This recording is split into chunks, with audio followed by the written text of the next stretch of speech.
அருட்பெரும் ஜோதி அருட்பெரும் ஜோதி தனிப்பெரும் கருணை அருட்பெரும் ஜோதி அருளுடைய வரம்பொருளே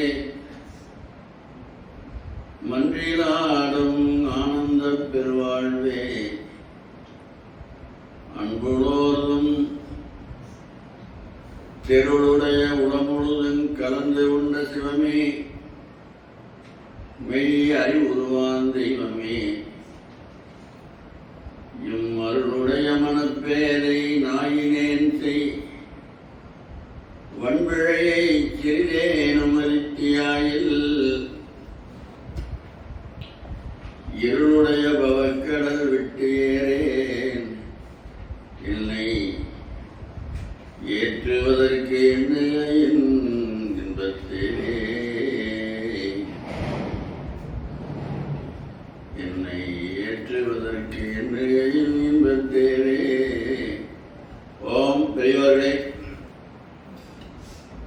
பிறந்த நாளிலிருந்து எல்லா உயிர்களும் தன்னுடைய பயணத்தை தொடர்ந்து போயிட்டே இருக்கு. எங்க போகுதுன்னா இறைவன்கிட்ட தான் போகுது. அதோட சந்தேகமே யாரும் பட வேண்டியதில்லை.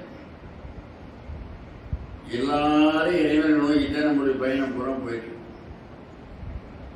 கொஞ்சம் முன் பின்னா போவாங்க, அவ்வளவுதான். ஒருத்தர் ஒரு வருஷம் முன்ன போய் சேருவோம், ஒருத்தர் ஒரு வருஷம் பின்ன போய் சேருவோம், அவ்வளவுதான்.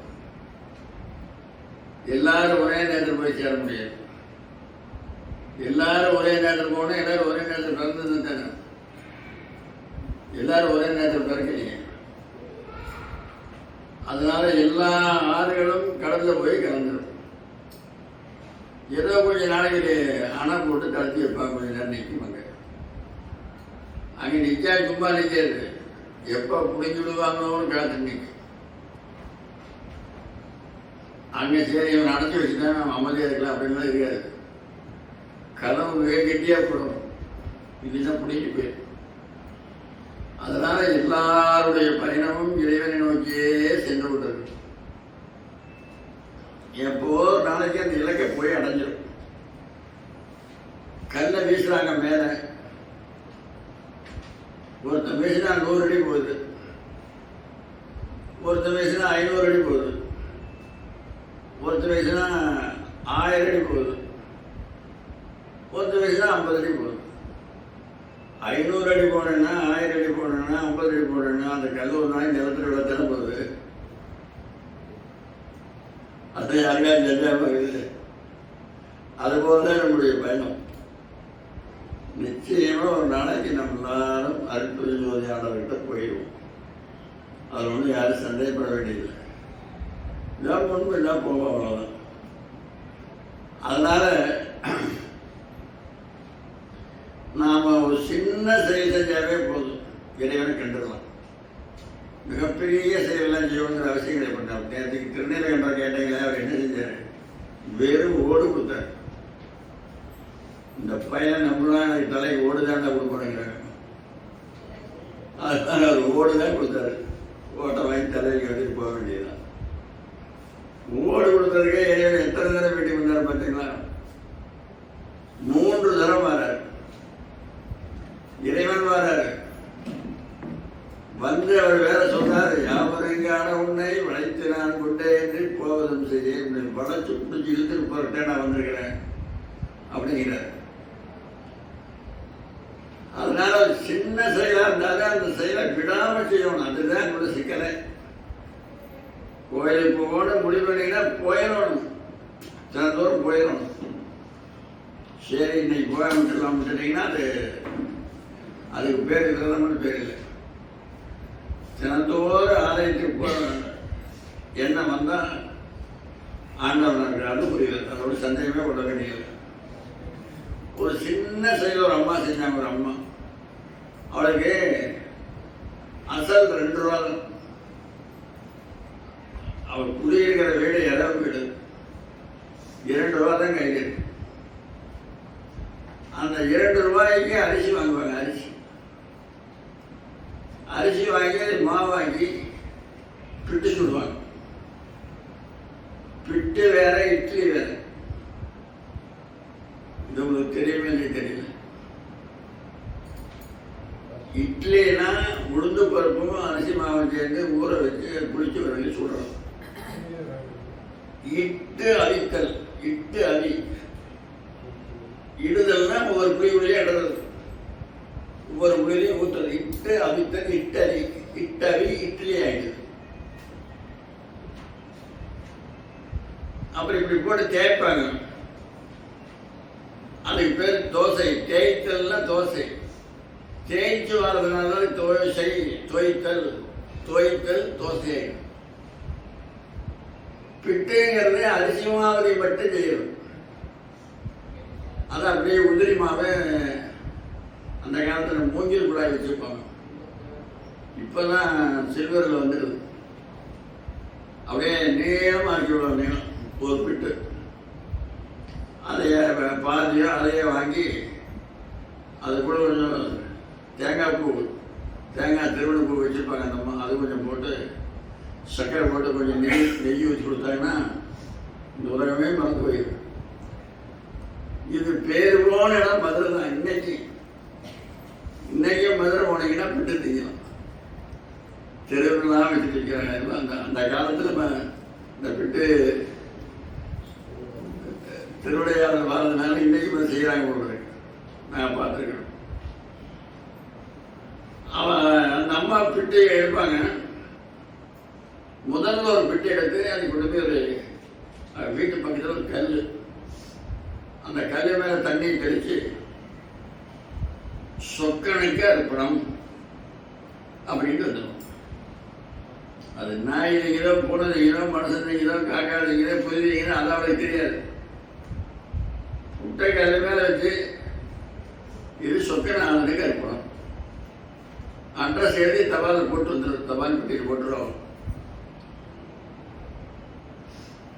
அது யாரோ சாப்பிட்டு போறாங்க. எல்லா உயிர்களுக்குள்ளே இறைவன் இருக்கிறாங்க. இறைவன் இல்லாத உயிரே சொக்கனாக எல்லா உயிர் குடிக்கிறாங்க.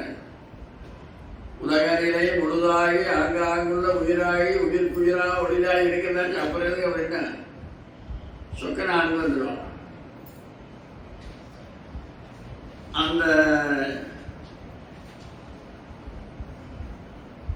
அந்த 2 ரூபாய்க்கு அரிசி வாங்கினா ஒரு புட்டை 10 பைசான்னு வச்சுக்கலாம். 20 புட்டை விற்றா அசல் எடுத்து வச்சுக்கோம். 2 ரூபா வந்துருமா? அப்புறம் தனக்கு 3 நேரத்துக்கு 3 புட்டு சாப்பிடுறது. சொக்கன் ஆளுக்கு ஒரு புட்டு. அந்த அரிசியில நான் 24 புட்டு தான் தினம் செய்வேன். அதுக்கு மேலே செய்ய மாட்டேன். தினந்தோறும் அந்த 2 ரூபாய் அரிசி வாங்க வேண்டியது, 24 புட்டு சொல்ல வேண்டியது, தனக்கு 3 புட்டு வச்சுக்கிறது, ஒரு புட்டு சொக்கனை வச்சுக்கிறது. காலம் போயிட்டு இருந்தது. அந்த நேரத்தில் இறைவன் போராடுறதுக்கு அருள் கொடுத்துருக்கு. எந்த விதத்தில் போறாருன்னா, மாணிக்க வாசகர் அங்கே போய் மாணிக்க வாசகருக்கு அருள் புரிய வேண்டிய நிலை வந்துடுது. குதிரை வாங்க கொண்டு போன பணத்தை எல்லாரும் செலவழிச்சு போட்டான்ட்டு பாண்டிய மணலை கட்டி போட்டான். அன்றே என் ஆவியும் உடலும் உடமையும் எல்லாமும் குன்றே அணையா என்னை ஆட்கொண்ட போதே ஒன்றிலையோ அப்படின்னு மாணிக்கவாசகர் இறைவனத்தில் கேட்கிறார். தன்னுடைய பக்தன் அழுதா இறைவனை பார்த்துட்டு இருக்க முடியுமா? உடனே வைகை ஆத்துல பெருவெள்ளம் பெருகி வர வச்சார். போயிருக்கலாம், நீங்களாம் வைகையார் பார்த்துக்கலாம். இந்த திருந்தாதிரத்தை எப்படி ஊருக்குள்ள ஆறு ஓடுதோ அதே மாதிரி மதுரையில நகரத்துல ஆறு ஓடுது.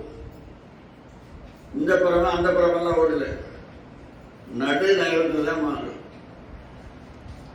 வைகையார் பெருகி வருது. பெருவெள்ளம் வந்து ஊருக்குள்ளலாம் வந்துடும் போல இருக்குது. அப்புறம் மண்ணை தண்டோரா போட சொல்றாரு. வீட்டுக்கு ஒரு ஆள் வர சொல்லு. வீட்டுக்கு ஒரு ஆள் ஒரு கூடையும் மண்வெட்டியும் எடுத்துட்டு வரணும் அப்படின்னு உத்தரவு போட்டாச்சு. எல்லாரும் ஆளுக்கு ஒரு கூடை எடுத்து மண்வெட்டி போறாங்க, கரை அடைக்கிறேன். நகரத்து கூட தண்ணி வராமல் கரை அடைக்கணும் போறாங்க. இந்த கிழமைக்கு ஒரே கவலை, நம்ம போற காலையிலேயே மன்னர் வீட்டுக்கு ஒரு ஆள் வர சொல்லிட்டாரு, நான் எப்படி போய் இறக்க முடியும்? இந்த திட்டத்தை பாருங்க. வீட்டுக்கு ஒரு ஆள் வர சொல்லுன்னு சொல்றேன், எல்லாரும் எங்கேயாவது பெரிய போயிருக்கலாம். நம்ம கேட்டது நம்ம பழனி போயிடலாம், திண்டுக்கல் போயிடலாம், சத்திரப்பட்டி போயிடலாம், கணக்கப்பட்டி போயிடலாம், அப்படி எங்கேயாவது போயிருக்கலாம். ஒருத்தருமே போகிறீங்க. அத்தனை பேர் ஆளோடு கூட இவங்க சுமந்துட்டு போறாங்க. இந்த கிழவி தெருவில் நின்று கதறி அழுகிறான். அதாவது அந்த வயதான கிழவி தெருவில் நின்று கதறி அழுகிறா, பெருமானே என்னுடைய பங்களிக்கிற காலையிலேயே நான் என்ன செய்வேன்? மண்ணை உன் பங்கு எங்கே அடங்கி நீ அரசியான கேட்டா நான் என்ன சொல்லுவேன்? அப்படின்னு அப்படியே கண்ணீர் மாதமாக ஒழுகுது. இந்த நேரத்தை கிளம்பிச்சுன்னா அவங்க வேற புட்டு வேற போட்டாலே, இன்னைக்கு மாதமாதையா கண்ணீர் வைக்கிறாளே, சரி இவளுக்கு வேற யாரும் போக மாட்டாங்க, நம்மளே போவோம் அப்படின்னு சொக்கநாதர் பாருங்க. ஒரு புட்டு தாங்க இவனை கொண்டு வருது. இது நம்ம பெரிய யாராவது செஞ்சாதான் ஆதார விலைன்னு நினைக்கிறீங்களா? தினத்தோடு காக்காய் சோறு வச்சா வச்சுட்டு சாப்பிடுங்க, வேற ஒன்றும் பரவாயில்ல, அதே போதும். ஏன் வந்துடுவான். என்னைக்கு நீ காக்காய் சோறு வைக்கிறது அன்னைக்கு இறைவனே வருவான், அந்த காக்காயே வருவான். நீங்களா இன்னைக்கு சோத்த காலமேட்டு போயிட்டு வரப்போட. அது போல அப்படியே திருவள்ளுவர் நின்று அழுகிறாங்க. இவரு சொக்கநாதர் வெளியே வந்தவர் மீனாட்சி அம்மை அங்கேயே சொல்லிட்டாரு, இங்கே ஏறி நான் வந்துடுறேன், ஒரு வேலைக்கு போயிட்டு வரேன்ட்டு. நந்திய பெருமானை அங்கேயே விட்டுட்டு, சரையில் வைக்கிற சங்கரனை அங்கே அனுப்பி விட்டுட்டு, கங்காதேவி அங்கேயே விட்டுட்டு, உமாதேவி விட்டுட்டு, பாம்பெல்லாம் கழிச்சு போட்டுட்டு, மண்டையோடெல்லாம் கழிச்சு போட்டுட்டு, தலையில் ஒரு கூட ஒரு குருமான வேஷ்டி மடிச்சு கட்டிக்கிறார், கீழே தொங்க போடுது. சில பேர் கீழே, சில பேர் நடந்து போனாங்கன்னா தெருவு கூட்டிகிட்டே வருது, வேட்டி தெருவு கூட்டிகிட்டே வருங்க. அத்தனை அவ்வளவு கீழே தொங்க விடுவாங்க. இறைவன் மடிச்சுட்டா முழங்காலை மேலே கட்டிடுவார், கீழே தொங்க விடலாம், அவ்வளவு பெரிய வேட்டி, ஆனால் மடிச்சு கட்டிடுவார். மடிச்சு எப்படி கட்டிக்கிறாருன்னா, இப்போ புது வேட்டி கட்டுறது, அதை முதல் மடிச்சு கட்டிடுறது. எந்த பகுதி மேல தெரியல அந்த பகுதி அழுக்காயிடும். அப்புறம் ஒரு 4 நாள் வச்சு அந்த அழுக்காகிற பகுதி உள்ள வச்சுட்டு அடுத்த பகுதி வெளியிட்டு அப்புறம் கட்டுறது. இந்த மாதிரி 4 தரம் மாற்றி மாற்றி கட்டுறது. 4 தரம் மாற்றி மாற்றி கட்டினா வேட்டு எல்லா பக்கம் அழுக்காயிடு. அந்த மாதிரி அழுக்கு துணி, தலையில் ஒரு கிழிஞ்ச துணி, ஒரு சும்மாடு. சும்மாடுதான் என்ன, ஒரு துணியை ரவுண்டா சுத்தி பிறப்பட மாதிரி வைக்கிறது சும்மாடுங்கிறது. அதுக்கு பேர் சும்மாடுன்னு பேரு. எத்தாயார் எத்தந்தை சுற்றத்தார் எம்மாடு சும்மாடாம் ஏவர்வல்லார் செத்தார் வந்து உதவுவார் ஒருவர் இல்லை சிறுவிரையால் தேமூட்டி செல்லானிப்பர் சித்தாய வேடத்தாய் நெடுபொன்னி திரு ஆனைக்காவிலுரை சிவனே அத்தாவும் கொண்டடியே அடைய பெற்றால் அல்லகண்டன் கொண்டடியே இந்த பாட்டை ஒரு வாத்தியார் பள்ளிக்கூடத்தில் பாடமா சொன்னார். எத்தாயார் எத்தந்தை இச்சுற்றத்தார் எம்மாடு சும்மாடாம் ஏவம் எல்லாருந்தாரு. ஒரு பையன் எழுந்துச்சு, ஐயா இந்த பாட்டுக்கு என்னங்க அர்த்தம்னா, இப்ப நீ பார்த்துருக்கிற அம்மா அப்பா இதெல்லாம் பொய்தான். உண்மையான அம்மா அப்பா பழமரநாதன் வித்தாம்பியும் தான். அதுதான் உண்மையான அப்பா அம்மா. நீங்க எல்லாரும் சாகர கூட ஒரு நாளைக்கு வித்தாலும் போய் சாமி கும்பிட்டுருணும். உங்களை போல பாவம் செஞ்சாலும் வேறு யாரும் இருக்க மாட்டாங்க. இந்த பிறவிலே விருத்தாந்தம் பார்க்காம சாகலாமா? அந்த அம்மா அப்பா தான் உண்மையான அப்பா அப்படின்னு சொன்னார். சார், உங்கள் திட்டத்தை மாற்றணும். என்னடா மாற்றுறது? எங்கள் அப்பா இருக்கிறாரு, ஒரு நிமிஷம் என்னை பார்க்கலன்னு உயிர் விட்டுருவார். எங்கள் அம்மா இருக்கிறாரு, அவங்க கண்ணுக்குள்ளேயே நான் இருப்பேன். எங்கள் அண்ணன் 4 பேர். நான் இல்லைன்னா அவன் சவுளே சாப்பிட மாட்டேன், பட்னியோடு செத்து போயிடுவான் அப்படின்னு சொல்றாங்க. உடனே ஆசிரியர் சொன்னார், இவன் எப்படி புரிய வைக்கலாம்னு யோசனை பண்ணாரு. அவன் தான் பள்ளிக்கூடத்துக்கு மாணவர் தலைவன் அப்படின்னா. சரி, ஒரு 1 நாள் கழிச்சு பையன் ஒரு நாள் சாப்பிட போனான். மத்தியானம் சாப்பிட்ற போதே எல்லாம் கையில் எடுத்து வாய்க்கு முட்டாம சாப்பிட்றோம். நீங்க கையை உள்ளே விட்டு திணிக்கிறார்கள். நாங்கள் அதை பற்றி நான் சொல்ல, இவ்வளோ வாழங்க உள்ள கை கூட போயிடும். அப்படி திங்கலாமா? இந்த அரியலூர் பக்கம் போய் பாருங்க, அங்க இருக்கிற உடையார்கள் சாப்பிட்ற போது பாருங்க, வாய்க்கு கை முட்டாது. அப்படியே இப்படி எடுத்து தேசப்பட வீசுவாங்க. ஏன் அப்படின்னா, நீங்க சாப்பிட்டு இருக்கிற போது இலையில சோறு நிறைய இருக்கு, சட்டியில சோறு இல்லை. யாராவது ஒருத்தர் வந்துட்டாங்கன்னா இந்த சோறை எடுத்து சாப்பிட சொல்லுவாங்க. வாய் பிராமத்தாங்க சாப்பிட்டாங்க, நீங்க சாப்பிடுங்க அப்படியே குடிச்சிடலாம். இத்தனை நாள் கையை உள்ள விட்டு நான் விரும்பாங்க.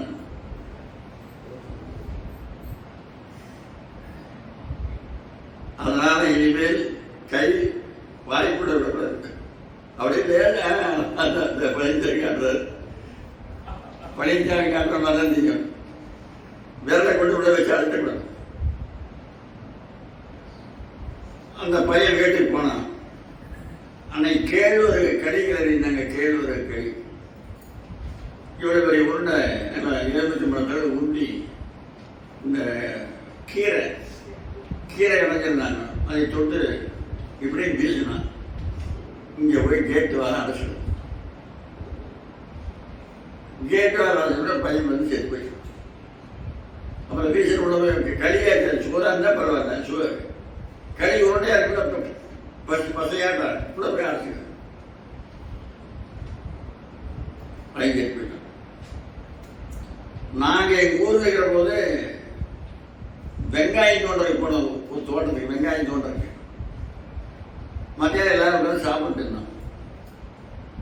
அந்த தோட்டத்துக்காரருடைய நாய் பக்கத்தில் படுத்திருந்தது. அந்த தோட்டத்துக்காரர் முன்னாடி சோத்தை எடுத்து சோளச்சோறு உருட்டி இப்படி நாய் வீசினார். இந்த நாய் வீசினா கீழே விடாம பிடிச்சிருங்க அப்படின்னாரு. இப்படி வேகமா வீசி தண்ணி முடிச்சு வாய் ஆண்டுதான் உள்ள போய் அழைச்சிது. அப்படியே விழுந்து அப்படியே விழுந்து உயிர் போயிடுச்சு. பையன் செத்து போயிட்டு உசிரே போயிடுது. செத்து போயிட்டாங்கன்னா அப்புறம் கொஞ்சம் உயிருக்கு நினைக்காதீங்க, உசிரே போயிடுது. அதெல்லாம் அழுது புறப்புறாங்க. பள்ளிக்கூட நீங்க லீவ் விட்டாங்க. அவங்க மாணவர் தாங்க எல்லாம் நல்லா வாத்தியாரம் வர்றாங்க. இப்படி எல்லா பாடத்திலையும் 100க்கு 100 வாங்குவானே. இப்படி பையன் திடீர்னு இறந்து போயிட்டானே அப்படி சொல்லி எல்லாரும் வந்துட்டாங்க. அப்புறம் அவன் வகுப்பு ஆசிரியர் வந்தார். அவன் 10th படிக்கிறான். வகுப்பு ஆசிரியர் சொன்னா அவங்களுக்கு அழுகை அதிகமாக வருதுன்னா, என் ஜென்மம் போயிட்டாங்க, நான் என்ன பண்ணிட்டு இப்படி படித்தாங்க அப்படி இப்படி எல்லாம் அழுது கொடுக்குறாங்க. அப்படின்னா அவர் வகுப்பு ஆசிரியர் வந்து சொன்னாரு, எல்லாரும் கொஞ்சம் அழுகாதீங்க, எல்லாரும் உட்காருங்க. எல்லாரும் உட்கார வச்சு உட்கார்ந்த பிறகு அந்த வகுப்பு ஆசிரியர் பேசினார். என்ன பேசினாரு? நீ யாரும் கவலைப்படாதீங்க, இந்த பையன் நாங்கள் எழுப்பிவிட்டோம். எனக்கு ரொம்ப வேண்டியதுங்க, எனக்கு ஏதாவது ஜாமான் வந்து போய் வாங்கிட்டு வருவான். டிவி வாங்கிட்டு வருவேன், டிவி தருவேன், பேப்பர் வாங்கிட்டு வருவேன், பேப்பர் வாங்கிட்டு வருவேன், இதெல்லாம் செய்வான். அதெல்லாம் எழுப்பிட்டுருவேன் அப்படின்னா. அப்புறம் உடனே தாய் அப்படிலாம் கேட்டார், ஐயா பையன் எழுப்பிடலாமா? என்னங்க எழுப்பிட்டாமான்னு கேட்குறீங்க?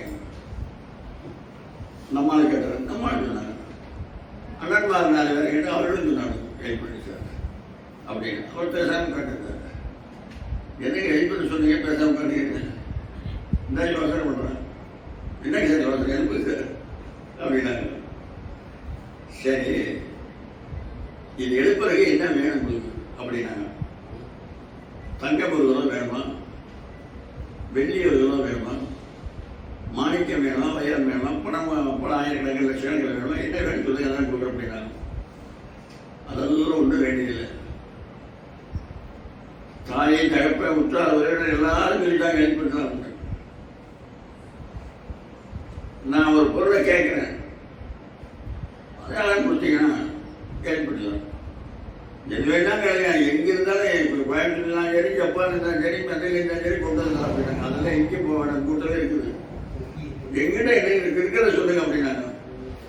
இவன் எந்திரிக்க வேணும்னு உண்மையா நினைக்கிறவங்க உங்க உயிரை கொடுக்கணும். உங்க உயிரை பிடிச்சி இவன் கூட கூட விட்டுறாங்க. அவன் எந்திரிச்சுதான் கும்பிட போட்டு புரியல் போட்டு மாட்ட போட்டு புரியல அப்படின்னா எல்லாம் இப்படி உட்கார்ந்து கூட இப்படி இப்படி பார்த்துட்டு நம்மளை கேட்டுவாரு என்னமோன்னு. அப்புறம் ஒரு வார்த்தை சொன்னாங்க, கதவை திறந்து வச்சிருக்காரு, பெரிய கதவை திறந்து வச்சுட்டு நீங்களா இப்ப உயிரை கொடுக்குறீங்களா, நான் ஒரு தொழில் எடுக்கிறேன் அப்படின்னாரு. எடுத்து அத்தனை பேர் ஓட்டாங்க.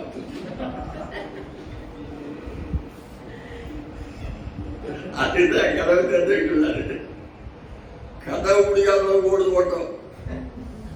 ஒருத்தர் இல்ல, சித்தப்பன் பெரியப்பன் மாமன் மகன் அத்தனை பேர் கொண்டு இருக்காங்க.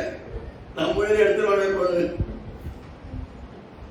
ஓடக்கூடாது. என்ன பண்ணி போன கேவலமா நினைப்பாங்க, உட்காந்துக்கிறாங்க. தாய் தப்புலாங்க அண்ணன் மாதிரி உட்காந்துக்கிறாங்க. அப்புறம் நம்ம அம்மா என்னம்மா பையன் ஏற்பட்டுலாமா, மொபைல் கொடுக்குறீங்களா? அம்மா சொன்னா, இந்த என் பெரிய பையனுக்கு கல்யாணம் ஆகிருக்குது, பெரிய மகன் மருமகன் முழுகாமக்கிறான், அந்த பேரை கொஞ்சம் எடுத்து பார்த்து சேர்த்து போனால் பரவாயில்ல அப்படின்னு நினைக்கிறேன். அதனால என் உயிர் கொடுக்க முடியாது, பேரனை பார்க்கணும். சரி, வயிற்றுக்குள்ள வெளியில் வைக்கிற குழந்தை அழுது கிடக்குது, நீ வயிற்றுக்குள்ள குழந்தை குழந்தை வச்சுக்கிறியா? சரி சரி, நீ பேரனை பாரு. ஏன் நீங்க என்ன சொல்றீங்க? இந்த 276 புண்ணியஸ்தலங்கள் இருக்கு, 200 போயிட்டு வந்துட்டேன். இன்னும் 2 மாசத்துக்கு என்ன மற்ற எல்லாம் போய் பார்த்துட்டு தரிசனம் பண்ணிட்டு வந்துடுவேன். இப்போ ராமர் கோயில் புதுசாக பண்ணி கும்பாசம் பண்ணிக்கிறேன், அதையும் போய் பார்த்துட்டு வந்து சேதம் இருக்கிறேன் அப்படின்னாரு. சரி, நீங்க அப்பா நீங்க என்ன சொல்றீங்க? நான் என்ன சார் ரொம்ப படித்தவன்னு சொல்லி நான் நினைச்சிருக்கிறேன், படிக்காத மாதிரி பேசுறீங்க. என்னப்பா நான் படிக்காத வச்சுட்டேன், 5 வயசு வரைக்கும் தானே அண்ணன் தம்பி, 10 வயசுனா பங்காளியாச்சு. அவன் எத்துக்காங்கன்னா பங்கு இன்னைக்கு வரவே நாங்கள் சந்தோஷமா உட்காந்துக்கிறேன். நீ உயிர் உணர்வு கேட்குறீங்க அப்படின்னு அவ உட்காந்துக்கிறாங்க எல்லாரும். வாத்தியாரு டேய் என்ன சுகாருங்க, வாத்தியார் தான் அவன் செத்தமாக நினைச்சு சொல்லியிருந்ததெல்லாம் கேட்டுதான் படுத்துருந்தான். அவன் இவங்க சொன்னதெல்லாம் கேட்டுதான் படுத்துருந்தான் பையன். அவன் தாயில எந்திரிச்சு உட்கார்ந்தா மேல, மகனே அப்படின்னு அம்மா நீ போய் வைத்து கேட்கிற, மகனே அப்படின்னு அப்பா நீ கோயிலுக்கு போ, தம்பி அப்படின்னு அண்ணன் நீங்க எல்லாம் என் பங்கு வரணும்னு நினைச்சுக்கிறீங்க. எத்தாயார் எத்துந்தை எச்சுத்தார் எல்லாரும் இதாங்க கேட்டீங்க. ஏமாந்த விளைக்கிறாங்க, என்ன பண்றது? எத்தாயார் எத்தந்தை எச்சுத்தார் எம்மாடு சும்மாடாம் எவர் நல்லார். யாரு? செத்தால் வந்து உதவுவார் ஒருவர் இல்லை. யார் ஒருவர் செத்தார்? அண்ணனாரும் தம்பியாரு ஒருவர் இல்லை. சிறு வீரகாந்தி மூட்டி செல்லான் இப்பர். என்ன பண்ற? அவன் ஏதோ கிடைக்கிறான், பொருளை சம்பாதிக்கிறான், சாகிறான். இந்த சினிமாவில் பாருனானே ஒருத்தன், பிறந்து வந்த நாள் முதலா பேராசையுடன் போராடி தாயாரின் வேதனையில் பிறக்கிறான். மனிதன் தன்னாலே துடி துடித்து பிறக்கிறான். அதுபோல இறைவன் தலையில் சும்மாட கூட்டி வச்சுட்டு அந்த கூடை நல்ல கூடையில மண் ஒழுகிற கூடை, நல்ல கூடையெல்லாம் கீழே மண் ஒழுகாது. அப்புறம் இவர் அந்த மண் விளையாடுறதுக்கு தானே வராரு. அப்புறம் ஒழுங்கினா தானே மேலெல்லாம் மண் விழுகு, அப்புறம் எல்லாம் தகராறு பண்ணலாம் அப்படின்ட்டு வராரு. இந்த கிளவிட்டு வந்தாரு. ஏமாளையில என்ன அப்படின்னு கேட்டாரு. தம்பி, ஐயோ ஆளு வீட்டுக்கு ஒரு ஆளு வர சொல்லி உத்தரவு போட்டாமண்ண, எனக்கு காலையில் நான் என்ன பண்ணுறேன்னாம்மா, நான் வரேன், ஓ பங்குக்கு நான் போகிறேன், இது ஒன்றும் கவலைப்படாத, நீ எவ்வளோ போய் கொடுப்பேன் மூலி, நான் வந்து 2 ரூபா தான் எனக்கு அசல், 24 புட்டு தான் சொல்லுவேன். ஒரு புட்டு இன்னொரு சொக்கனுக்கு வச்சிருவேன். அந்த சொக்கனை வந்து கிடப்போம் வச்சிருவேன். என் பங்கு 3 புட்டு இருக்குது, அதையும் உனக்கு கொடுத்துட்றேன், நீ போய் வேலை செஞ்சுவான் அப்படின்னு. பாட்டி, வேலையை செஞ்சுட்டு வந்து கூலி வாங்குறாரு நான் இல்லை, கூலியை வாங்கிட்டு போயிட்டேன் நான் வேலை செய்வேன்.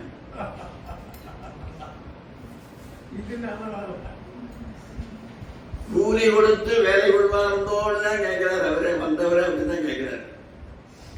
ஏன்னா கூலி வாங்காம வேலைக்கு போயிட்டோம்னா அப்புறம் வேலை வாங்க போனோம்னா நாளைக்கு வைப்பேன். நீ நான் வெளியே அவசரமா போயிட்டு நாளைக்கு வா நாளைக்கு வா நாளைக்கு வா நாளைக்கு வாங்க கொடுக்காமே விட்டுருவேன். இதுவே கூலி கொடுத்துனா சரி நான் கூலி கொடுக்கிறேன். என்ன எப்படி கூலி கொடுப்பேன்னு கேட்டான். 3 விட்டு நான் சாப்பிடுவேன், அது எனக்கு பத்தாத பாட்டி, அதுக்கு மேலே என்ன பண்ணுறது யோசனை பண்ணா கிளம்பி. சரி, அந்த 20 விட்டு விற்கிறதெல்லாம் அதில் கொஞ்சம் பொடியே உதிரும், அதையும் உனக்கு கொடுத்துறேன் அப்படின்னா. அப்புறம் ஏன் போய் கொஞ்ச நேரம் வேலை செஞ்சாரு. அன்னைக்கு 100 ஆளை கூட புட்டு வாங்குற போக பண்ணிட்டார். ஒரே ஆள் அந்த பக்கம் போத பிட்டு கூட பாருன்னு யாரும் கேட்கல. அதோட மட்டும் இல்லை, பிட்ட பூரா 10 புட்டு பொடியாகி போச்சு. புடு பாக்கி பொடியாக புட்டு சொல்லிடலாம்.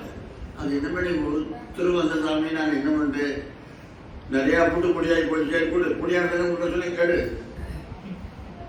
2-3 தடவை வந்து சாப்பிட்டா பூரா புட்டு காலியாக போச்சு. சுக்கநாதனுக்கு வைக்கிற புட்டையும் வச்சுட்டான். 20 புட்டு விற்கணும், அதையும் சேர்த்து தெரிஞ்சாரு. இந்த கிழமை வைக்கிற புட்டு 3 புட்டு அதையும் வைக்கின்ற பூரா புட்டு காலியாக போச்சு. பிட்டுக்கு ஆசைப்பட்டு மாறன் பிறம்படி பட்டவர்க்கு பிள்ளைக்கடி காசை உண்ட கள்ளத்தவ வேடருக்கு தெண்டனிட்டேன் என்று சொல்லடி. ஆசைப்பட்டா அடி கிடைக்கும்ங்கிறது அதுதான் அதுக்கு அர்த்தம், வேற ஒன்றும் இல்லை. பிட்டுக்கு ஆசைப்பட்டாரு, பெரும்படி விட்டுது. பிள்ளைக்கறிக்கு ஆசைப்பட்டாரு, திருப்பி வேலை போட்டு போனாரு, கள்ளத்தவ வேலை போனாரு. ஆசைப்படாது, ஆசைப்பட்டா ஆபத்து. ஆசைப்படப்பட ஆய்வரும் துன்பம், ஆசை விட ஆனந்தமாகும். அங்க போய் மண்ணை கொட்டினாரு. மண்ணை கொட்டுற போது அந்த கூடையோட சேர்ந்து இவரும் குதிக்கணும். குதி செய்யலாம்னா அடுத்தவங்க கொண்ட மண்ணை கேட்ட ஜோதிச்சு போயிருக்கு. எல்லாரும் மண்ணை கொட்டி கொடுக்கணும், இவன் கொண்டு கொண்டானா இருக்கிற மண்ணை சேர்ந்தா செஞ்சு வச்சுட்டு போயிருக்கு. அதை அடைக்கவே முடியல. இவர் பண்ற பம்பு குதிக்கிறது, அப்புறம் இந்த தண்ணியில் குதிக்கிறது, அப்புறம் எந்திரிச்சு வாழ்ந்து போய் மரத்தடை படுத்து ரொம்ப அலைஞ்சு போன மாதிரி விசிறி வீசுறது, அப்புறம் ஆடுறது பாடுறது, அப்படியே மரத்தோட பேப்பரை குடிக்க இப்படி வீசிட்டு படுத்திருக்கிறாரு. அந்த அந்த காலத்தில் அவன் தான் பிறந்திருக்கூடாது, இப்ப பிறந்துட்டு அப்ப பிறந்துட்டு இறைவன் இந்த கண்ணால பார்த்துருக்கலாம். அதைத்தான் பரஞ்சோதியார் சொல்றாரு. ஞானக்கண் கொண்டே அன்றி நாடரும் ஜோதி மன்னோர் ஊனக்கண் கொண்டும் காண உடன் விளையாடல் செய்தான். இந்த ஊனக்கண்ணார பார்க்கறதுக்கு தவஞ்சஞ்சாயா மதுரையில் இருக்கிறவன் பார்த்தாயா. அதனால செத்துத்துறை கூட ஒரு நாளைக்கு மதுரைக்கு போயிட்டு வாங்க. அம்மாவுக்கு சொந்தமாகவே மதுரை வீடு இருக்கு. ரொம்ப தவஞ்சஞ்சுக்கிறாங்க. மதுரையில் சொந்த வீடு.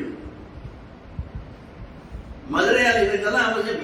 இந்த தர மனுஷனை திறந்துக்கலாம், அடுத்த தர மனுஷனை திறப்பு நமக்கு என்ன தெரியும்? என்னவா இந்த பிறகு பிறந்தாச்சு பாத்திரம் நாடும் நகரமும் திருக்கோயிலும் தேடி தெரிந்து சிவருமான பாடேன்னு சொல்றாரு திருமணத்திலேயே.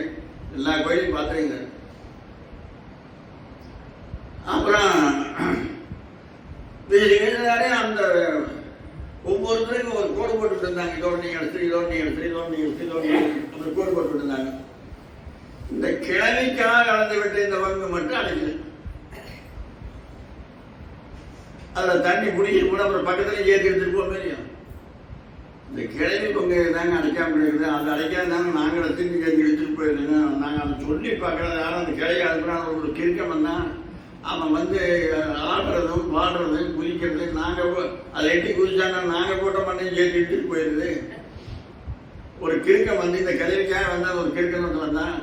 வந்தியான் வந்தேன்னு கையெழுத்து போட்டுருக்கான். வந்தினா மலடின்னு அர்த்தம். வந்தியாள் வந்தேன் அப்படின்னு கையெழுத்து முதல் கையெழுத்து அவன் தான் போட்டுக்கணும்.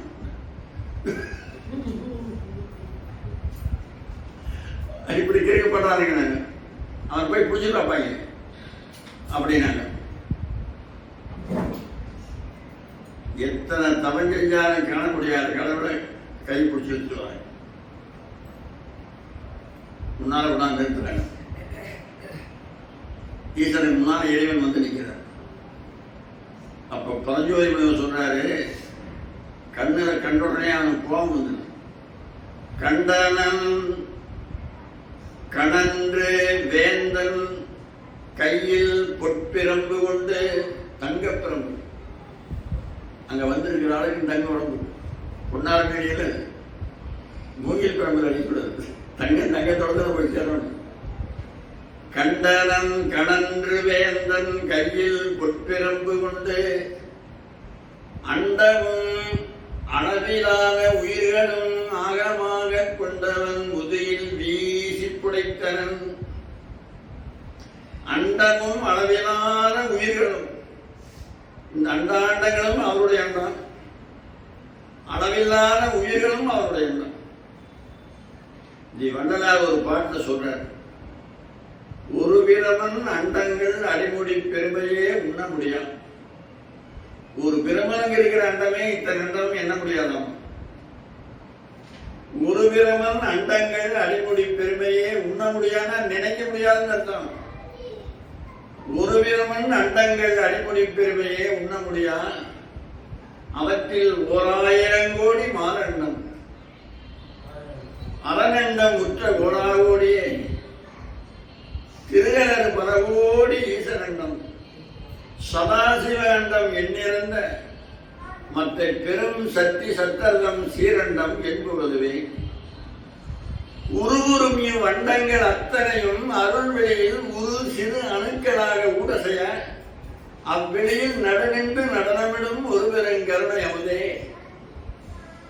அதாவது ஓட்டு வீடு கூரை வீடு தெரியுமா உங்களுக்கு? பார்த்துக்கிறீங்க, ஓட்டு வீடு கூரை வீடு. கூரை வீட்டையும் கூட அதிகமாக ஓட்டே இருக்காது, ஓட்டு வீட்டில் ஓட்டே இருக்காங்க. அந்த ஓட்டை தண்ணிலைய சூரிய வெளிச்சம் உள்ள வரும். சூரிய வெளிச்சம் உள்ள வர்ற போது நீங்க வீட்டை கூட்டுனீங்கன்னு வச்சுக்கோங்க, இல்லை ஏதாவது ஒரு துணி எடுத்து உதறினீங்கன்னு வச்சுக்கோங்க, அந்த தூசி அதில் மிதங்குது. எல்லா இடத்துலையுமே மிதங்க, அந்த வெளிச்சத்தினை மட்டும் தெரியும். இல்நுனை கதிரின் துண்ணணு குறைய திருவாசகத்தில் இல்நுனை கதிர். சூரியன் ஓட்டையில் எப்படி வெளிச்சம் வருது, அதுல சின்ன அணுக்கள் எப்படி மிதக்குது, அந்த மாதிரி இறைவனுடைய சன்னிதானத்துல இந்த அண்டங்கள் மிதங்குது. அருட்பெருஞ்சோதி ஆண்டவருடைய சன்னிதானத்துல அண்டங்கள் எல்லாம் அந்த தூசு மாதிரி மிதங்குது. இப்ப கற்பனை பண்ணி பாருங்க, அண்டங்களே தூசா மிதங்குதுன்னா நமக்கு என்ன தெரியுமா? நாம் எவ்வளவு சிறிதா இருப்போம் நினைச்சுப்பாரு. அண்டங்களை தூசாம இருக்குது. உருவுருமியும் அண்டங்கள் அத்தனையும் அருள் வெளியில் உரு சிறு அணுக்களாக ஊட செய்ய இல்லுணை கதிரின் துண்ணண குறைய அண்டங்கள் எல்லாம் விளைகிறது. அண்டமும் அளவில்லாத உயிர்களும் ஆகமாக கொண்டவன். ஆகம்னா உடம்புன்னு அர்த்தம். ஆகம்னு சொல்றதுக்கு உடம்பு. இறைவனுடைய உடம்பு தாங்க. இப்ப நாம் எல்லாருமே கவிஞர் கண்ணதாசன் அர்த்தமுறை இந்த மரபு ஒரு 10 பாடம். அது முதல்ல 10 புத்தகமா இருந்தது. இப்ப அது ஒரே புத்தகமா வந்து அர்த்தமுள்ள இந்த மரபு அதோட சொல்ற. அதாவது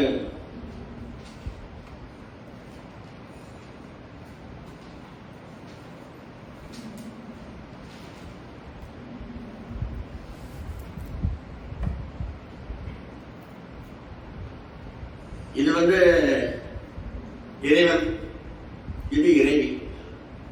நல்லா பார்த்துக்கணும். இது இறைவன், இது இறைவி. இதே 2 துண்டு ஆகிறது. இதே 2 துண்டு ஆகிறது. ஆகி இதுல ஒரு துண்டு, இதுல ஒரு துண்டு எடுத்து ஒட்ட வைக்கணும். ஒரு படமாக்கி வச்சா இது ஈசன், இது ஈஸ்வரி. இது அற்புத ஜோதியானவர், இது தனிப்பெரும் கருணாயகி. இதுல பாதி எடுத்து ஒட்ட வச்சாங்க. இது ஒரு படமாகி போச்சு. இதுல பாதி மிச்சம் இருக்குல்ல.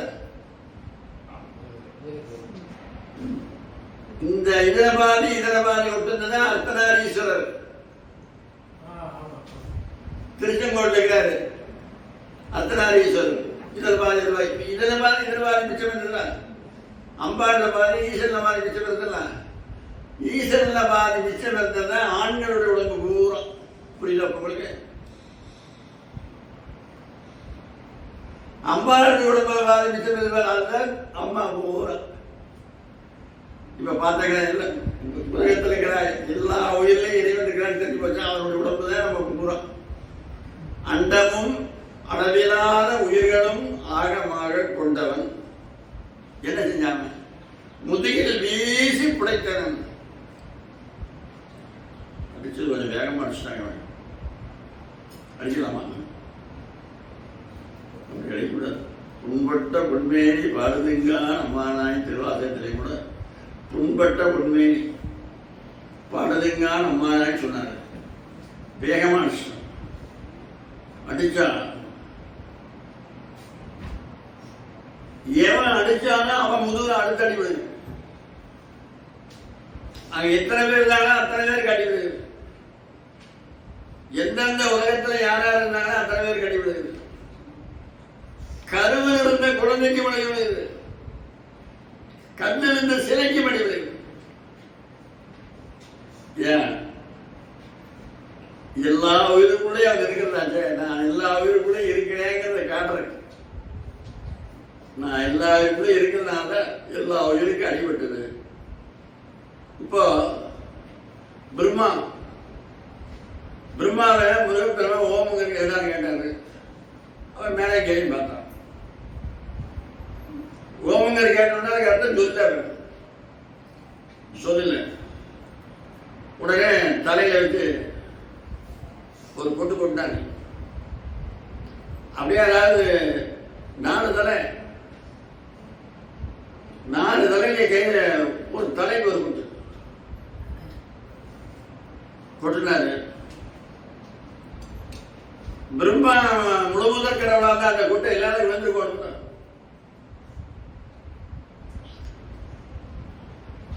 பிரம்மா எல்லாத்துக்கும் பிரம்மன் தான் கடவுள்னு சொல்லுவாங்க. வைஷ்ணவத்தில் பிரம்மாப்பாங்க. அவன் முழுவதற்கு அந்த கொட்டை எல்லாரும் நமக்கு விழுந்து போடணும். விழுலையே. அதனால அருட்பெருஞ்சோதியானவர் சிவம் ஒன்றுதான் முழுவதற் கடவுள். அதனாலதான் எல்லா உயிருக்குள்ளேயும் நான் இருக்கிறேங்கிறத காட்டுறதுக்கு தான் அத்தனை உயிர்களுடைய முதுகுலையும் அடிபட்டது. வயிற்று கொடுக்கிறவங்க வந்து அடிபடுத்துங்க. மரம் செடி கொடி அனைத்துக்கும் அந்த அடிபட்டது. கண்டனன் கடந்து வேந்தன் கையில் பொற்பிரம்பு கொண்டு அண்டமும் அளவிலான உயிர்களும் ஆகமாக கொண்டவன் முதுகில் வீசி பிழைத்தனன். கூலி வாங்கினார்ல, அந்த கிளைய முட்டை ஏற்றிட்டு போட்டார்ல, அப்புறம் வேலை செய்யாம போன அந்த குற்றம் தானே அது. அடுத்தவன் போடுற மண்ணமே இவன் குதிக்கிறதுனால எடுத்துட்டு போகுதுன்னா, அப்ப வேலை செய்யாம நான் வேலை செய்ய அது குற்றம் வந்துருப்போது. இந்த அடி வாங்கின உடனே அங்க கொண்டு ஒரு கூட மண்ணை கொட்டினாரு, கரை அடைஞ்சு போச்சு, கரை நின்று போச்சு. கூலி வாங்கிட்டு வேலை செய்யாம போயிட்டு அந்த குற்றம் வந்து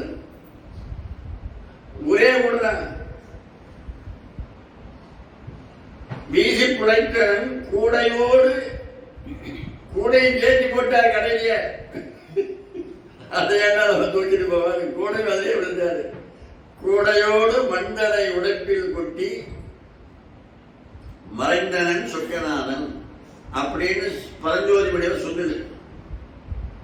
மறைந்தனன் சிவபெருமான் அதுவும் சொல்லு, மறைந்தனன் நாராயணன் அதுவும் சொல்லு. யார் வந்தாங்கன்னா அருட்பெருஞ்சோதி ஆண்டவர் வந்தான்னு சொல்றாரு. அப்ப அருட்பெருஞ்சோதி ஆண்டவர் தான் போய் விளையாடிக்கிறார் மதுரையில். கூடையோடு மண்டனை உடைப்பில் கொட்டி மறைந்தனன் நிறைந்த ஜோதி. நிறைந்த ஜோதின்னு தான் பார்க்க முடியும். சரி, இப்போ கரை அடைஞ்சு போச்சு. இந்த கிழவிய பிட்டை வாங்கி அவன் திங்கிற புட்டையை வாங்கி தின்னுட்டு, அப்புறம் தலைக்கு வைக்கிற புட்டையை வாங்கி தின்னுட்டு அவளை பட்டி போடுறது நியாயமா? உசந்த புட்டை கொடுக்குறோம்னா கீழே வந்து அவன் 3 புட்டை வாங்கி தின்னுட்டு கீழே கொஞ்சம் கொஞ்சம் பொடி கடி வந்து எல்லாம் வாங்கிட்டு பேச எடுத்துக்கலாம்ல. பூரா புட்டை தெரிஞ்சாரு இல்லை இருக்கிற பூரா. ஏன் அந்த அன்னைக்கு எவரையுமே சாப்பிட போக பண்ணாரு. ஏன் பண்ணாருன்னா, யாராவது சாப்பிட போயிருந்தாங்கன்னா அந்த கிழவி 2 ரூபா மிச்சம் எடுத்து வச்சாங்கன்னா நாளைக்கு அவன் இங்க இருக்கணும். புரியுதா உங்களுக்கு? நாளைக்கு அவன் 2 ரூபாய் இருந்தாங்க, நாளைக்கு அந்த கிழவி இங்க இருந்தால்தான் கூட்டி சொல்லுவாங்க. கூட்டிட்டு போறதுலாம் வந்திருக்காரு. அந்த 2 ரூபா மிச்சம் இருந்தா நாளைக்கு அவன் இருக்கணும். இப்போ என்கிட்ட அவரால் கஞ்சி வச்சுக்கிட்டார். அவர் பேர் நாகரத்திரம்னு பேர். ஆந்திரா, நல்ல சித்தூர் ஆந்திரா சித்தூர். நாங்கள் கூரை குடிச்சிருக்கிற போது வந்து ஊற்றினாங்க. இங்கேருந்து அங்கே தூக்கி ஊற்றுவோம் சிச்சுவாரத்தில். அப்போ நாங்கள் எங்கேயோ போயிட்டு வந்தோம். வரும்போது அவர் ஒரு வேஷ்டியும் துண்டு எடுத்துட்டு வந்தோம். நாங்களே கொண்டு போய் அவர் கையில் கொடுத்தோம். நான் இடத்துல இந்த பணியை போட்டுக்கலாம், இந்த வேஷ்டியை வச்சுக்கிறேன். சரிங்க நான் போட்டுக்கிறேன். பையன் தலைமாட்டு வச்சுட்டேன். காலையில் போய் பார்க்க சேர்த்து வைக்கிறேன். இது ஏன் சொல்றேன் தெரியுமா? அந்த பணியினை வேட்டி கட்டுறதுக்காக ஒரு பிறகு இருக்கும். ஒவ்வொரு எண்ணமும் ஒவ்வொரு பிறவியா வரும். எத்தனை எண்ணத்தை எண்ணைகளோ அத்தனை பிறவி வரும். உங்களுக்கு எண்ணறிய பிறவிதனில் மானிட பிறவிதான் யாதிலும் அறிதறிதான் இளையடல் மணலை அளவிடில் அதிகம் எனதிடர் பிறவி அவதாரம். அதைக்காக ஒரு பிறவி அவர் எடுக்கணும். இந்த கிளைய 2 ரூபா மிச்சமாக வச்சா நாளைக்கு அங்கிருந்து பிட்டு சொல்லணும். அப்ப அவர் சாப்பிட்டது பிட்டு இல்லை, அந்த அம்மாவுடைய நல்வினை தீவினை 2ஐயும் சாப்பிட்டார். இறைவன் சாப்பிட்டார். அதனாலதான் வள்ளலார் தெய்வமணி மாலையிலே சொல்றாரு, கரவு பெறும் வினை வந்து நலியுமோ அதனை ஒரு காசுக்கும் மதியேன் எல்லாம் கற்றவர்கள் மற்றும் நின் திருவருளை யானும் கலந்திட பெற்று நின்றேன். அதெல்லாம் நீ எனக்கு ஒன்றும் வராது, என்னுடைய வினையும் வர முடியாது, ஒன்றும் வர முடியாது. எவன் உதச்சாலும் அவன்கிட்ட கட்டினான். இங்க வந்தானா மீண்டும் உதவாங்கிட்டு தான் போவான். உதச்சாலிக்கிட்ட மீண்டும் வந்து உதவி கிடைக்குமா கிடைக்கலாம். ஒரு மாட்டை சாப்பிட்டு கிடைச்சா அடுத்த மாட்டு குச்சி வந்து தானே நம்மளே அடிச்சு மாட்டை ஓடுறதுக்கு ஆரம்பிங்க. அது போல அந்த கிழவிக்கு வீடு பேர் கொடுக்க வந்த காரணத்தினால்தான் அந்த கிழவியினுடைய பிட்டு முழுதையும் சாப்பிட்டாரு. கிழவிக்கு நஷ்டப்பட்டிருக்கல, அந்த கிழவிக்கு வீடு பேர் கொடுக்கணும், அதுக்காகத்தான் வந்தார். சில நேரத்தில் மற்றவர்கள் செய்கிற தீமை நமக்கு நன்மை ஆயிடும். தீமை நன்மை ஆயிடும். அதாவது மகாபாரதத்தில் தேவர்களுக்கும் அசுரர்களுக்கும் ஒரு யுத்தம் நடந்தது. தேவர்கள் ஒரு நாளைக்கு 100 பேர் செத்து போவாங்க, அசுரர்கள் 100 பேர் செத்து போவாங்க. தேவகுரு வியாழன், அசுரகுரு சுக்கிரன். இந்த சுக்கராச்சாரியருக்கு ஒரு மந்திரம் தெரியும், சிரஞ்சீவி மந்திரம்னு அதுக்கு பேர். அந்த மந்திரத்தை நமக்கு எல்லாம் சொல்லி கொடுத்தா சாகாமத்திக்கலாமே. அசுரர்களை எத்தனை பேர் சேர்த்துக்கிறாங்களா பொழுதோடு போய் எழுப்பி விட்டுறது, எல்லாத்தையும் எழுப்பி விட்டுருவாங்க. தேவர்களை எழுப்பிருக்க ஆளு தேவருக்கு அந்த மந்திரம் தெரியாது. சில தோறும் அசுரர்கள் கூட அப்படியே இருக்குது. அசுரர்கள் தேவர்களுக்கு கணக்கில் குறைஞ்சிட்டே வருது. ஒரு நாளைக்கு 150 குறைஞ்சிட்டே வருது. என்ன பண்றது? ரொம்ப யோசனை பண்ணாங்க. யோசனை பண்ணி அந்த வியாழ பகவான் இருக்கிற குருக்கிறான் தேவகுரு, அவருடைய மகன் அவன் பேரு கசன். கசன் அவன் அனுப்பி, நீ சுக்கராச்சாரியர்கிட்ட போய் எப்படியாவது தந்திரமா அந்த மந்திரத்தை கேட்டு வந்துடுற, எப்படியோ ரகசியமா போ அப்படின்ட்டாங்க. இவன் நாங்க போய் அப்படியே சும்மா அப்படின்னு நடிச்சு அப்படியே புனியறது, கீழே புனியறது, அப்படியே நடிக்கிறது. அவரு ஊசியினுடைய இடத்திலே ஞானியினுடைய உள்ள நுழைய இந்த பையன் நம்ம மந்திரம் படிக்கிறதா வந்திருக்கான்னு தெரிஞ்சுக்காரு. சரி, இவன் கூட எத்தனை நாளைக்கு வேலை வாங்க முடியுமோ அத்தனை நாளைக்கு வாங்குவோம் அப்படின்னு எந்த வேலை கொடுத்தாலும் செய்யலாம். இந்த ஆடு மேய்க்க சொன்னாலும் சரி, மாடு மேய்க்க சொன்னாலும் சரி, பண்ணி மேய்க்க சொன்னாலும் சரி, கழுதை மேய்க்க போய் சொன்னாலும் சரி, அத்தனை வேலை லெட்டின் பாத்ரூம் கிடைச்சாலும் துணி சொன்னாலும் சரி, அத்தனை வேலை செய்யறாங்க. இப்படியாவது மந்திரத்தை படிச்சுட்டு போகணும் முயற்சி பண்றான். அவர் தெரிஞ்சு போனதாலே தெரியாம எப்படி சொல்லி கொடுத்துருவாரு. இதுதான் வந்திருக்கான்னு தெரிஞ்சு போச்சு. அப்படி இப்படிங்கிற போது அந்த சுக்கராச்சாரியருடைய மகள் ஒருத்தி, அப்ப பேரு தேவயானின்னு பேரு. தேவயானி அவ இவனை காதலிச்சான். ஆண் நல்லா அழகா இருப்பான், பார்த்தா அப்படியே தங்க நிறம், அழகா இருப்பான். இவன் காதலிக்கல, அவ காதலிக்கிறா. இவன் விரும்பல. இவன் ஏன் விரும்பலைன்னா, இவன் கிட்ட நாம குரு உபதேசம் பெற வந்திருக்கணும். நமக்கு இவன் குரு ஆனா தந்தை முறை வேணும். தந்தையினுடைய மகன் தங்கையா நாங்கள் பெருசா அக்கா இருக்கணும், பெருசா தங்கையா இருக்கணும். அவளை எப்படி நம்ம கல்யாணம் முடியும்? அவன் தெரியாம நம்மளை விரும்பல, அவளுக்கு தெரியாது. அதனால இவன் விரும்பல. இவன் எதுக்குத்தான் வந்திருக்கிறான், அந்த அசுர பயிருக்கு எல்லாரும் தெரிஞ்சு போச்சு. இவன் அவங்களோட அளவு கடந்து அன்பு வச்சிருக்காங்க. இந்த கசனை பார்க்கலன்னா அவளுக்கு பொழுது போகாது. மாடு மேய்க்கு போயிட்டு 6 மணிக்கெல்லாம் வந்துடும். காரணம்னா அப்பா கொண்டு போய்ப்பா, ஐயோ கசனை அப்பா அப்பா அப்பா அப்பா அவர் வேணா அப்பா பாப்பாரு. பார்த்தா அந்த அசுர பயிரை அவனை கொண்டு போடுவாங்க. காட்டில் பணமா கிடப்பான். அப்புறம் இவனுக்கு அந்த மந்திரம் தெரியுமே, மந்திரம் சத்தியம் சொன்னா நினைச்சு வந்துடும். மகளுக்காக பல முறை எழுப்பி விட்டான். மகளுக்காக பல முறை அவனை குழப்பி விட்டான். எத்தனை தரம் செஞ்சாலும் இவன் எழுப்பி விட்டுறானே, நம்ம குருவே நமக்கு இடையூறு ஆகிறதே, இந்த பயிரை கொல்ல முடியலையே, அவன் வேற இவனை விரும்புறதுனால மகளுக்காகவே எழுப்பி விடுறாரு இவரு. இது இரண்டா வரலாம் அப்படின்னு யோசனை பண்ணிட்டு ஒரு நாள் அவனை கொன்னு சுட்டு சாம்பலாக்கி அப்படியே குணமாப்பட்டதான் ஏற்பட்டுறான். சாம்பலாக்கி தேன் அப்படியே கொம்பு தேன் எடுத்து அந்த தேன் அந்த சாம்பலை கலந்து சுக்கராச்சாரிய கூட குடிச்சு வாங்கி குடிச்சிட்டாரு. அப்புறம் பொண்ணோட 6 மணி ஆச்சு, அழகான கசனக்கான அழுகிறாரு. இவரு எங்க கிடைக்கிறானா தெரியல, சரி எங்கேயாவது வரட்டு அப்படின்னு மந்திரத்தை சொன்னாரு. வயிற்றுக்குள்ள விழா நிற்கிறாங்க. வயிற்றுக்குள்ள விழா நிற்கிறாங்க. இப்ப கேட்கிறாரு அவர், அம்மா நான் வேணுமா கசன் வேணுமா? இப்ப என்ன பண்ணுவாங்க? ரெண்டு யாராவது ஒருத்தர் தான் உனக்கு. அதாவது கசன் வேணும்னு சொன்னேன்னா அவனை உள்ள இருந்து என் வயிற்றை கிழிச்சிட்டு வாழான்னு சொன்னா கிழிச்சிட்டு வந்துடுவான், நான் செத்து போயிடுவேன். உனக்கு யாரு வேணும் அப்படின்னு. அவன் என்ன சொன்னான், எனக்கு 2 பேரும் வேணும்னா, நீ வேணும் அவனும் வேணும்னா. இப்ப என்ன ஆச்சு, இந்த அசுரப்பெயர்கள் செய்த தீமை இவனுக்கு நன்மையா போச்சு. என்ன நன்மை? வயிற்றுக்குள்ள போது சங்கிலி மந்திரத்தை சொல்லி கொடுக்க வேண்டிய வேலை வந்தது.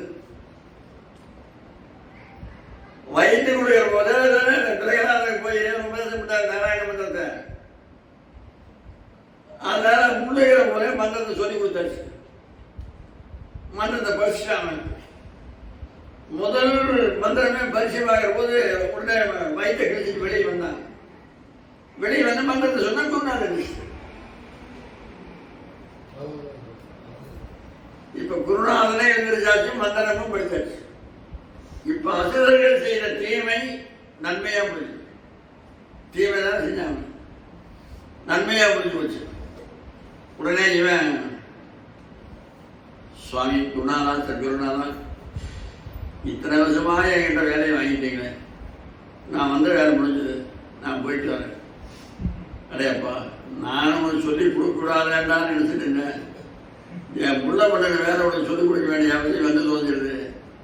அவன் 2 பேரும் வேணும்னு கேட்டான். யாராவது ஒருத்தரை கேட்டுருந்தா உன்னை பற்றி எழுப்பிட்டு யாரை கொடுத்துக்கலாம் கேட்டு வச்சுட்டான். சரி நீ உன் பொழப்பா இருக்கும் அப்படின்ட்டார். இவன் போனான். ஒரு தேவயானை கூப்பிட்டான், என்னை கல்யாணம் பண்ணி போனான். அம்மா நீ சின்ன பொண்ணு, உனக்கு விவரம் புரியாது. உங்க அப்பா எனக்கு குருநாதர். உங்க அப்பா குருஸ்தானத்தில் இருக்கிற தந்தை ஆகணும். உங்க அப்பா எனக்கு தந்தைனா நீ எனக்கு தங்கை ஆகணும். நான் எப்படி உன்னை கல்யாணம் பண்ண முடியும்? அது தங்கையா இருக்கோ அக்கா அந்த பிரச்சனையா இல்லை. நான் என்னைக்கு இங்க வந்து அன்னை இருந்து நான் விரும்புறேன், என்னை கூட்டிட்டு போக முடியுமா? முடியாதுன்றான். அது முடியவே முடியாதுன்றான். உடனே அவர் சொல்லிட்டான், இத்தனை வருஷமா சிரமப்பட்டு மந்திரம் படிச்சதா அது உனக்கு பலிக்காமல் போக்குறது. அப்ப அவன் சொன்னாமா, நல்ல வேலை நீ செஞ்ச, எனக்கு மட்டும் நேரம் பலிக்காது, போயிட்டு போதுவோம். மற்றவர்களே பலிக்குதா? மற்றவர்கள் எழுப்பிடல, இவனுக்கு பலிக்காது. ஒரு பாம்பு கடி மந்திரம் படிக்கிறான்னா அடுத்தவனுக்கு மந்திரம் படிச்சு விசை அடிச்சிடலாம். இவனை பாம்பு எடுத்து இவனே மந்திரம் படிச்சா அந்த விசை அடங்காது. இவனை பாம்பு எடுத்து இவனே அந்த மந்திரத்தை போட்டானா இவனுக்கு அந்த மந்திரம் வேலை செய்ய. அவன் வந்துட்டான். இப்ப அடுத்தவன் செஞ்ச தீமை அவனுக்கு நல்லதா போச்சு. தவறு செய்ய வேண்டிய இடம் வந்தா கூட தவறு செய்யாம இருக்கணும். அப்பதான் இறைவன் அருள் நமக்கு கிடைக்கும். ஒருத்தர் குழந்தை இல்லை, குழந்தையை பண்ண கங்கை ஆற்றங்கரையில் உட்காந்து கடும் தவம் பண்றான். கங்காதேவி நினைச்சு ஒரு நாள் பல வருஷங்கள் தவம் பண்றான்.